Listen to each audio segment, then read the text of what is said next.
Hello and welcome to the Ryder Report. This is Eric Ryder speaking, and today we're going to be looking at the 1990 movie Mermaids. It's a movie that is directed by Richard Benjamin, based on a novel by Patty Dan, and the script was written by June Roberts.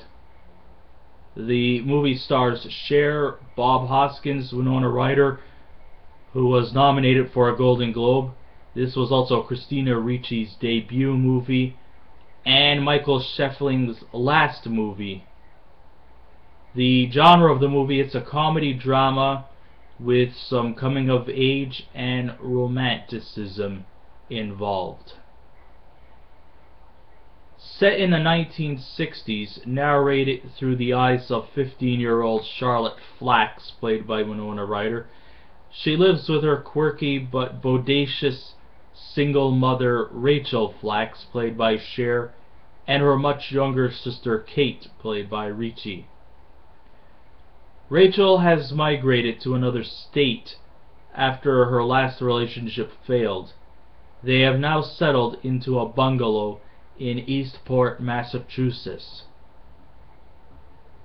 Much to their amazement, they actually live near a convent where Charlotte is mesmerized by the nuns who live in that convent.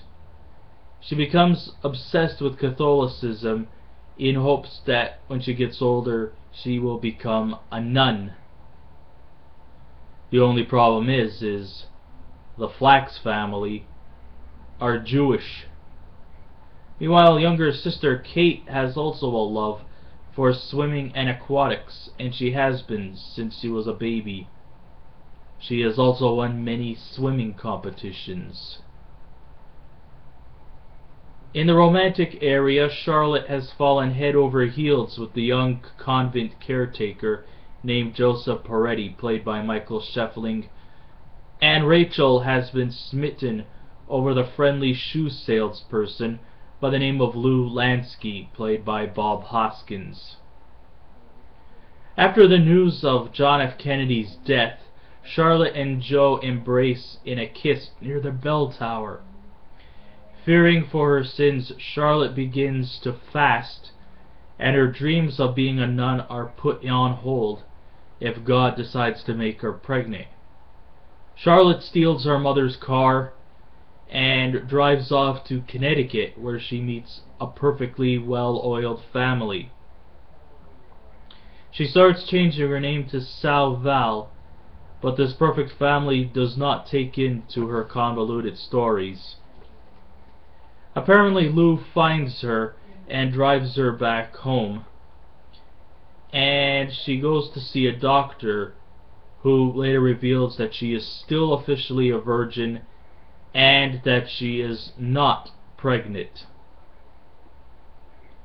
At a New Year's Eve party, Lou asks Rachel to move in with him, but she refuses due to her fear of commitment, and they eventually have a fight. Joe drives her home, and Rachel kisses Joe in the form of gratitude. However, Charlotte does not find it that way. So in an act of rage, Charlotte and Kate start mimicking her by dressing up like Rachel and drinking red wine and all the other traits that she possesses. Charlotte goes to the convent to see Joe, while Kate stays behind to collect rocks. Charlotte decides to usurp her mother by having sex with Joe, which results in losing her virginity and ever hopes of becoming a nun. While this is happening, Kate falls into a river and almost drowns to death, but was saved by the nuns. Rachel was livid by the whole story, and she and Charlotte eventually have a big fight. To avoid embarrassment, Rachel wants to move away, but Charlotte persuades Rachel to stay for at least one more year. Rachel agrees, and while this is happening, her love with Lou starts to get better through time, Joe has since moved away but still sends the family postcards. Charlotte has took a new interest in Greek mythology, and Kate has recovered from her accident but is now semi-deaf. And in the final scenes we see Rachel, Charlotte, and Kate setting up the dinner table while dancing to the Jimmy Soul classic Get an Ugly Girl. So here's my personal point of view. I thought that the characters were very rich, and the cast made it all seem possible. Even though not all the original cast members and the original crew were intended to be in this movie, a lot of changes had happened. For example, the director's job. Richard Benjamin was the third director to make this movie, after Lasse Hallström and Frank Oz were axed by Cher. And for the part of Charlotte Flax, blonde British starlet Emily Floyd was slated to play the role. But because she did not bear a physical resemblance to Cher, she too got the axe and was replaced by Winona Ryder.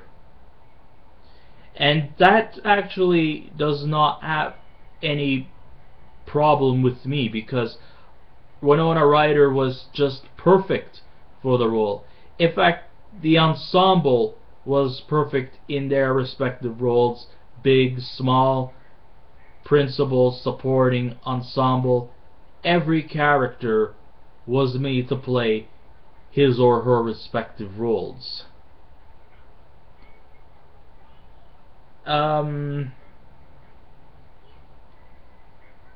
Okay. I know that she has been, over the years, been snickered and sneered by the media, but I've always thought Cher was a tremendous performer. I've never once seen her in a movie that made me feel embarrassed of watching. I mean, she was very effective in Moonstruck. She was a great protagonist to Jack Nicholson in The Witches of Eastwick. And she added the right comedic timing and pathos of her character in the movie Mask. And here in Mermaids, she also once delivers another great, stunning performance. I mean, Rachel Flax is just the right character for anybody who needs a mother to look up to. I mean, she's the type of person who you would want to sit down and have lunch with, even if she is only just serving finger food. I mean, she is just so colorful, spontaneous, and sweet. Sure, she's flawed. Sure, she's a little bit of a philanderer, but I thought she was very endearing. Christina Ricci made her debut in this movie, and what a debut it was for her. I mean, she was different than all the other child actors in movies, being that she could still remain the cute factor without having to lower herself to be immature, precocious, or annoying. And I really thought she pulled off the role great. Of course, you know, Christina Ricci, after Mermaids, her career just took off, and she hasn't really ever looked back.